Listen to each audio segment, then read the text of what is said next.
Very good morning बच्चों, मैं प्रदीप आपका फिर से स्वागत करता हूं आपके अपने चैनल प्रदीप फिजिक्स प्लेनेट में। और आज हम आ चुके हैं आपके न्यू एम्बिशन ट्यूटोरियल के क्लास 12 में पार्ट 9 में। पार्ट 9 किसका बच्चों, तो ये बात मैं बता दूं, करंट इलेक्ट्रिसिटी पढ़ रहे हैं आप, याद रखें, इसको ना भूल जाइएगा क्योंकि हमारा यही तो मेन चैप्टर है। ठीक है, तो करंट इलेक्ट्रिसिटी हमारा चैप्टर है और इसी चैप्टर पर हम लोग फोकस कर रहे हैं।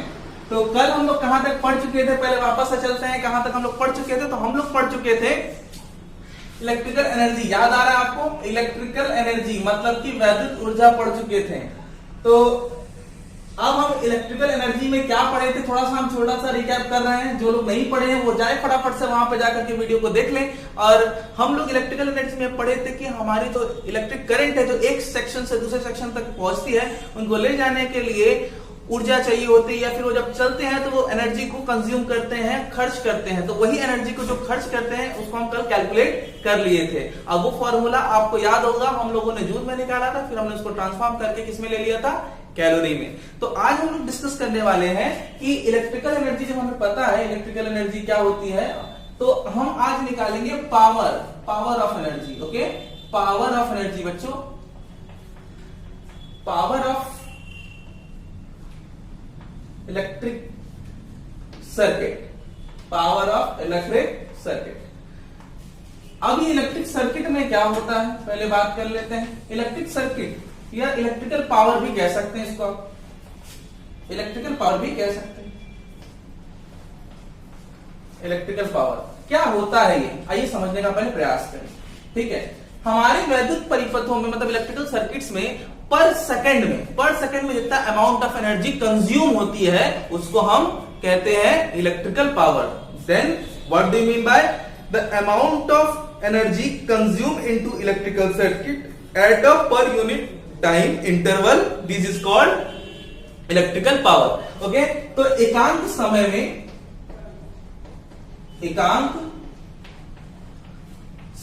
में वैद्युत परिपथ में छह ऊर्जा परिपथ की वैद्युत सामर्थ्य कहलाती है।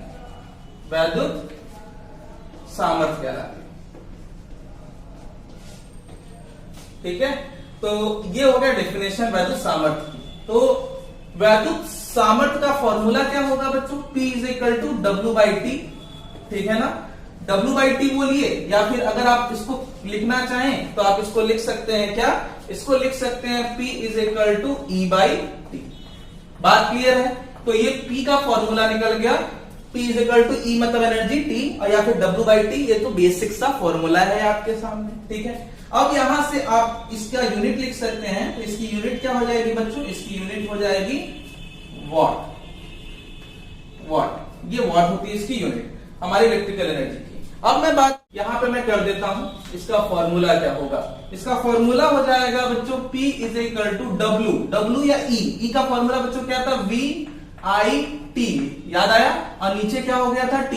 ये किसमें था, जूल में, और ये क्या था, ये सेकंड में। तो ये आप डिवाइड कर लीजिएगा तो ये फॉर्मूला निकल के आएगा P is equal to VI। याद रखें कि ये जो P is equal to VI है ये मेन फॉर्मूला हो गया। इसको हम चाह करके फिर से चेंज कर सकते हैं, अथवा करके फिर चेंज कर दीजिए। तो P is equal to V में V को IR लिख सकते हैं, तो IR इसको लिखेंगे क्योंकि ये ओम के नियम से हम यहां से IR बना देंगे, V is equal to IR, और यहां पर हो जाएगा I, तो ये हो जाएगा finally P is equal to I²R। ठीक है, ध्यान दीजिएगा, ये एक और फॉर्मूला पावर का आ गया। ठीक है, फिर उसके बाद मैं चाहूं तो इसको और फॉर्मूले में चेंज कर सकता हूं, और ये फाइनली अब आप चाहो तो I को चेंज कर सकते हो। I को क्या लिख सकते हैं आप, I को V/R लिख सकते हैं। तो यहां पर V को V छोड़ दीजिए और फिर यहां पे V/R लिख सकते हैं I को, और ये फाइनली हो जाएगा P is equal to V²/R। तो आई होप कि ये बात आपको क्लियर हो गई होगी कि पावर के तीन फॉर्मूले, P is equal to VI electrical power में P is equal to I²R, electrical power में P is equal to V²/R। R resistance है, बात क्लियर हो गई है। ठीक है, अब मैं इससे थोड़ा सा क्वेश्चन देखता हूं।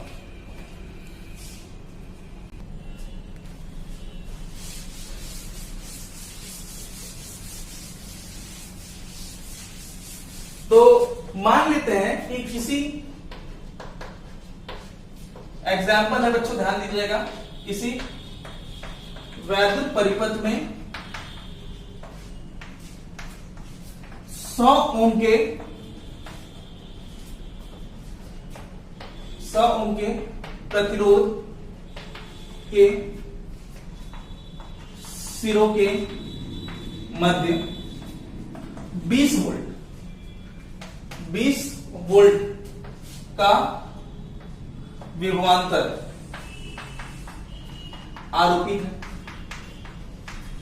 आरोपित है। तो बताना क्या है कि परिपथ में वैद्युत सामर्थ्य क्या होगा, वैद्युत सामर्थ्य क्या होगा। यह है क्वेश्चन, सिंपल सा क्वेश्चन बच्चों। कैसे करें ये हम लोग देख लेते हैं। बच्चों रेजिस्टेंस को आप किससे दिखाते हो, ओम, ये आर हो गया 100 ओम, ठीक है ना। यहां पे वोल्टेज क्या है, वोल्टेज है बच्चों आपका 20 वोल्ट, मतलब कि ये भी आपको विभवांतर पता चल गया। पावर का फॉर्मूला वी और आर को लेकर क्या होता है, V²/R, ठीक है ना। सॉल्व कर लीजिए इसको, और यहाँ पे v को आप लिखिएगा 20 × 20 और नीचे लिखिएगा 100, ये इससे कैंसिल करिए तो आपका आ जाएगा 4 वाट, ठीक है। सिंपल था ना, कोई दिक्कत नहीं हुई।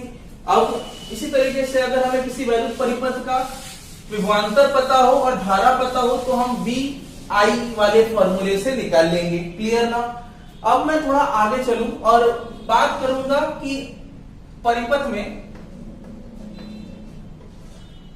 घरेलू ऊर्जा का मापन, ठीक है। घरेलू ऊर्जा का मापन ये कैसे होता है, घरेलू का मतलब होता है डोमेस्टिक मेजरमेंट कहते हैं इसको बच्चों, ठीक है। Measurement of domestic energy, domestic energy, ठीक है। डोमेस्टिक एनर्जी कैसे कैलकुलेट करें, देखो हमारे घर में जो एनर्जी आपने देखा होगा वो कहां मेजर होती है, वो मेजर होती है मीटर में। आपने देखा होगा हमारे पास एक मीटर होता है इलेक्ट्रिकल एनर्जी मेजर करने के लिए, उस मीटर में हम लोग एनर्जी मेजर करते हैं। और ये कैसे मेजर किया जाता है, तो आई होप आपने सुना हो, वो होता है यूनिट में, 1 यूनिट, यूनिट वगैरह आपने सुना है। Unit means what, unit means kilo watt hour, kilo watt hour मतलब किलो वाट घंटा, मतलब जितनी भी एनर्जी होगी वो किलोवाट घंटा में मेजर होती है। मतलब इसका क्या है, किलोवाट घंटा का मतलब क्यों किलोवाट घंटा लिया गया, इसके बारे में थोड़ा देर बाद बात करते हैं। किसने मेजर किया, किसने स्टैंडर्ड पैरामीटर सेट किया, तो BTU, ठीक है।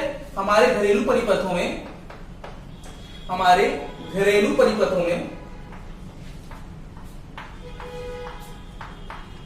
में BTU, ठीक है। इसको हम लोग कहते हैं बोर्ड ऑफ ट्रेड यूनिट, ठीक है, board of trade unit, trade unit द्वारा परिपथ में, वैद्युत परिपथ कह सकते हैं, परिपथ में ऊर्जा क्षय का मापन KWH मतलब बच्चों क्या होता है, किलो वाट घंटे में किया गया, किलोवाट घंटे में किया गया, क्लियर बात। अब इसको कैसे पता करें किलोवाट घंटा, अब हमारे पास फॉर्मूला होता था क्या, P इज इक्वल टू होता था एनर्जी बटे में टाइम, यही होता था ना। यही एनर्जी हमें कैलकुलेट करनी है किलोवाट घंटे में, ध्यान दीजिएगा, इस वाले फॉर्मूले से हम चलेंगे। तो मैं अब इसको लिखने वाला नहीं हूं, अब मैं इसको ऐसे लिखने जा रहा हूं, E is equal to P into T, क्या बोलते हो, ठीक है ना।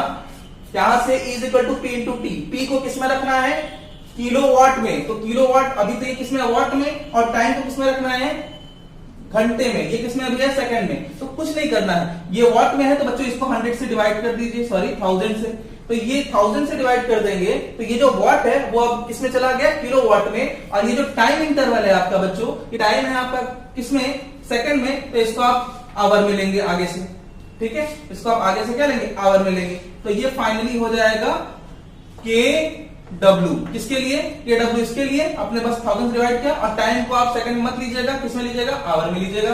तो ये हो जाएगा आपका क्या, किलोवाट घंटे में एनर्जी आएगी। ये क्या है, घंटा है बच्चों, आवर है, ठीक है, आवर, इसको आप ब्रैकेट में लिख लीजिएगा।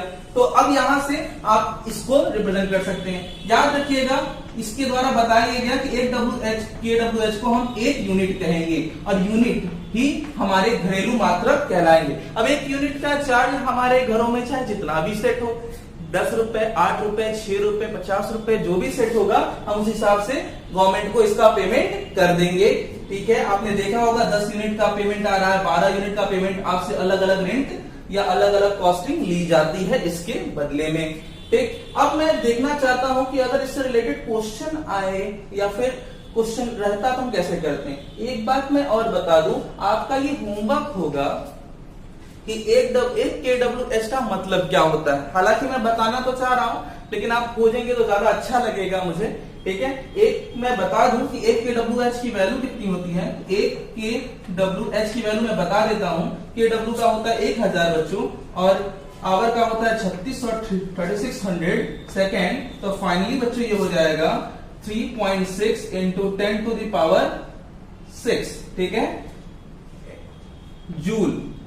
ये इतनी एनर्जी खर्च होगी। इसका मतलब क्या है, इसका मतलब आप बताएंगे कि एक KWH का मतलब होता है 3.6 into 10 to the power 6 joules. इतनी एनर्जी जो है वो खर्च हो जाती है, ठीक है, हमारे सर्किट में एक घंटे में। ठीक है, बात समझ आ गई। अब हम लोग आगे बढ़ेंगे, इससे रिलेटेड क्वेश्चन अगर आता है तो कैसे डील करेंगे। आइए, अगर आपको क्वेश्चन मिलता है और क्वेश्चन कैसे मिलेगा, आइए हम एक छोटे से एग्जांपल से समझने की कोशिश करें। ठीक है, यदि किसी घर में, वो घर किसी का भी हो सकता है, आपका भी हो सकता है, ठीक है, घर में 100 वाट के 100 वाट के 2 बल्ब, ठीक है, 2 बल्ब, 60 वाट के एक पंखा, ठीक है, 60 वाट का एक पंखा, 1000 वाट का एक हीटर, 750 जो कि ज्यादा है, 750 वाट का कोई टीवी, जो कि बहुत ज्यादा है, कोई नहीं, टीवी प्रतिदिन प्रयोग में लाया जाता है, प्रयोग में लाया जाता है। ठीक है, तो आपको बताना है कि ये प्रतिदिन में अगर इतना प्रयोग लाया जाता है तो एक दिन में यूनिटों की संख्या निकाली। यूनिटों की संख्या क्या निकलेगी, मतलब कितना यूनिट खर्च हुआ एक दिन में। ठीक है, ये आपको बताना होगा बच्चों। आइए कर लेते हैं, कोई दिक्कत नहीं है। करने का एक पैटर्न बना लीजिए बच्चों। आप क्या पैटर्न होगा, सबसे पहले आप ये देख लीजिए कि बल्ब है 100 वाट का, कितने हैं, 2 बल्ब है। ठीक है, तो पहले तो हम किसके लिए सॉल्व करेंगे, बल्ब के लिए। ठीक है, तो बल्ब के लिए बल्ब लिख लीजिए। फर्स्ट ऑफ ऑल बल्ब के लिए आपको एनर्जी निकालनी होगी, E1 लिख लीजिएगा और यहां पे लिख लीजिएगा power P1 into time T1 बटे में क्या 1000। पावर कितना है बच्चों, 100। ठीक है, कितने बल्ब है बच्चों, जितने बल्ब होंगे आगे उससे मल्टीप्लाई कर दीजिएगा। क्लियर ना, तो यहां पर हो जाएगा 2 बल्ब, तो 2 से मल्टीप्लाई, 100 वाट का बल्ब कितने घंटे चल रहे हैं। तो देखिए, हमने एक बात बता दूं कि ये सारे डिवाइसेस जो हैं वो अलग अलग टाइम पर चलते हैं। तो मान लेते हैं कि जो बल्ब है हमारा, मान लेते हैं जो बल्ब है वो प्रतिदिन 2 घंटे, प्रतिदिन 2 घंटे। 60 वाट का जो पंखा है वो प्रतिदिन 1 घंटे, ठीक है, 1 घंटे। और 1000 वाट का जो हीटर है वो भी प्रतिदिन 1 घंटे, ठीक है। और जो 750 वाट का टीवी है वो भी प्रतिदिन 1 घंटे, ठीक है, 1 घंटे चलता है। ठीक है, प्रतिदिन 1-1 घंटे सब कुछ चलता है। और यहाँ पे जो 2 बल्ब है वो 2 घंटे चलते हैं। तब क्या होगा, तो टाइम बच्चों बल्ब का कितना है, बल्ब का टाइमिंग दिया होगा आपको, और वो कितना है बच्चों 2 घंटे। बटे में कर दीजिए, कितना है 1000 है, डिवाइड कर दीजिए। ठीक है, फटाफट से ये 2 डिवाइड हो गया तो आ जाएगा 4/10, मतलब ये हो जाएगा आपका 0.4। ठीक है, अब इसी तरीके से मैं बल्ब के लिए निकाल लेता हूँ, फिर इसके बाद मैं पंखों के लिए निकाल लूंगा, मतलब फैन के लिए निकाल लूंगा। फिर इसके बाद इस तरीके से मैं किसके लिए, हीटर के लिए निकाल लूंगा। और फिर इसके बाद किसके लिए निकाल लूंगा, फिर इसके बाद हम निकाल सकते हैं टीवी के लिए, टीवी निकाल लिया। E1 E2 सब निकाल लीजिए और सब निकालने के बाद सबको क्या कर दीजिएगा, ऐड कर देंगे और इस तरीके से आपकी जो एनर्जी आ जाएगी वो टोटल यूनिटों में आ जाएगी। बात समझ में आ गई? ठीक है, इस तरीके से आप इस क्वेश्चन को सॉल्व कर सकते हैं। जब इतना हो जाए यूनिट तो एक दिन के लिए निकल जाएगा। अगर आपको 2 दिन के लिए निकालना होगा तो जो भी लास्ट में वैल्यू आएगी उसको 2 से मल्टीप्लाई कर देंगे। 30 दिन के लिए निकालना होगा तो 30 से, 7 दिन के लिए निकालना होगा तो 7 से कर सकते हैं। इस तरीके से आपका जो वैल्यू है वो आता रहेगा। फिर इसके बाद अगर मान लीजिए आपको टोटल रुपए देने हो, कितना देना हो, तो उसके लिए यूनिट का रेट दिया जाता है, उससे मल्टीप्लाई करके आप टोटल प्राइस भी निकाल सकते हैं कितना देना होगा। आज के लिए बस इतना ही। अगले क्लास में हम लोग मिलेंगे कार्बन प्रतिरोध के साथ। तब तक के लिए बने रहिए, पढ़ाई करिए, अगले लेक्चर का वेट करिए। जय हिंद, जय भारत।